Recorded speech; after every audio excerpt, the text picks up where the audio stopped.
Et en effet, bonjour à tous. Bonjour à vous, Jean Lassalle. Bonjour. Vous êtes un député hors du commun. Les Français n'ont pas oublié ce jour où vous avez donné de la voix en chantant sur les bancs de l'hémicycle. Alors vous avez parcouru, William le disait, la France pendant 8 mois à pied. Cela a donné ce livre dont nous allons parler dans un instant.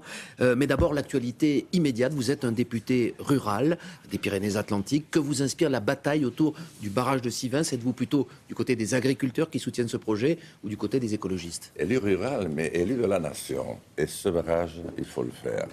Par contre, il pose tout le problème de la concertation en France. On ne sait plus travailler, on ne sait plus se concerter sur les grands projets. Ce n'est pas possible de vivre des situations comme celles que nous vivons. Vous comprenez quand même l'exaspération, à la fois, encore j'y reviens, celle de ceux qui disent il faut le faire. Et chaque argument finalement a une raison d'être. Les écologistes disent on ne touche pas à cette zone. Les agriculteurs disent c'est nécessaire pour nous. Oh, que je comprends bien. Ça me rappelle le tunnel du Somport que j'ai vécu des années durant, qui faisait la une des JT de 20 heures, dont j'étais le principal artisan et où des écolos venaient lutter. Et cela crée un très mauvais climat entre des hommes et des femmes qui habitent, qui ont aimé ce pays au point d'avoir choisi d'y vivre et qui ne comprennent pas que d'autres viennent leur donner des leçons. C'est pour ça qu'il faut arriver à trouver aujourd'hui un moyen de discuter avant les projets pour éviter ce genre de malentendus. Alors on ne discute plus, c'est l'un des constats que vous faites effectivement dans ce livre, à la rencontre des Français. C'est le récit d'un pèlerin républicain en quelque sorte, un pèlerin inquiet de ce qu'il a vu et entendu. À vous lire, les Français sont désespérés aujourd'hui. Les Français, la France a peur et n'a plus confiance en rien ni en personne. C'est terrible, mais c'est ça. Alors bien sûr, ce n'est pas uniforme. Il y a des secteurs qui sont résignés. La résignation, pour moi, c'est le stade ultime. Il y en a d'autres qui gardent, vous voyez, au fond des yeux, quelque chose qui est du domaine de la révolte. C'est quelque chose que vous avez constaté partout, dans les campagnes, dans les villes? Partout, il n'y a pas de différence. Les peurs changent. Si vous voulez, on ne va pas retrouver la même peur au fond d'une campagne qui n'a plus de médecins, qui a perdu tous les services publics, que dans une ville où l'on craint davantage, on craint partout pour l'avenir des enfants, qu'on ne voit pas progresser.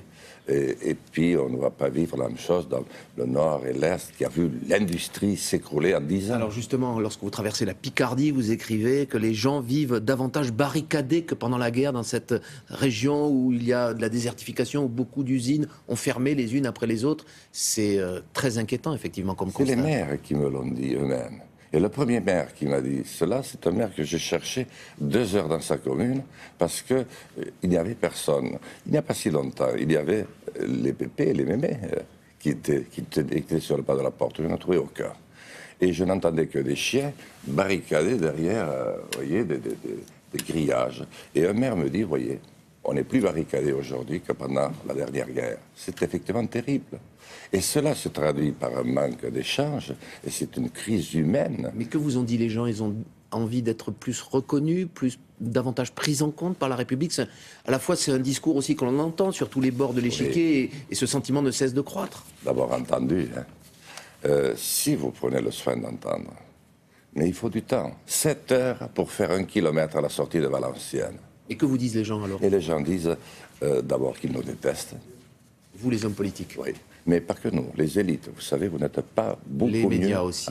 Les médias, et puis la justice vient assez vite. C'est terrible de dire ça. Mais je crois qu'il faut le dire. C'est parce que nous ne le disons pas que nous laissons la parole à d'autres, que les démocrates ne savent pas se défendre lorsque le ciel devient blanc. C'est ce qui se produit aujourd'hui. Alors Jean Lassalle, il y a au moins un parti qui prospère sur ce sentiment, c'est le Front National aujourd'hui. Est-ce que cela vous étonne que beaucoup de gens se tournent vers ce parti parce que, en quelque sorte, ils considèrent que les autres ont failli à leurs promesses? Non, ça ne m'étonne pas, c'est notre faute à tous. Mais c'est notre faute depuis 30 ans. Nous avons une langue de bois épaisse, énorme. Nous ne disons pas la réalité aux gens. Les gens se demandent d'où vient la dette. On n'est pas fichu de leur expliquer. Bien sûr, il y a eu une espérance de vie qui a augmenté, il y a l'Europe qui s'est construite, etc. Mais on n'explique rien, et jamais rien. On dit on va réduire. Vous comprenez ces gens qui se tournent vers un vote Front National, ou vous les alertez en quelque sorte et vous leur dites de ne pas le faire? Qu'est-ce que vous dites à ces gens-là? Il y a peu de véritables fronts nationaux. Il y a beaucoup de gens qui ont envie de renverser la table. Moi, je dis simplement ceci. ce m'a dit un préfet derrière un bosquet. Et c'était très fort. Il m'a dit, voyez le Front National, je ne vois pas les Français prêts à élire Marine Le Pen, présidente de la République. Mais une dissolution, je vois 250 députés fêtant la victoire, place Jeanne d'Arc. Et quelques hectomètres plus tard, la République derrière le président, deux France qui se font front. Et ce que je ne voudrais pas vivre, c'est l'entrée, 24 heures après, de Marine Le Pen à Matignon et 36 heures après à l'Assemblée nationale, parce que ça, je ne sais pas comment ça se passe. Voilà ce qu'il dit. Mais en même temps, les Français, on ne leur répond pas, ni sur la dette, ni sur le dérapage. Alors vous tentez de le faire dans ce livre, encore une fois, à la rencontre des Français, sur un tout autre sujet. En préparant cette émission, Jean Lassalle, vous me disiez que vous aviez été choqué par la vente des avions Rafale à l'Égypte, alors que la vente des avions Rafale, ce sont des emplois créés, notamment dans votre région Aquitaine. Pourquoi C'est ça, c'est considérable.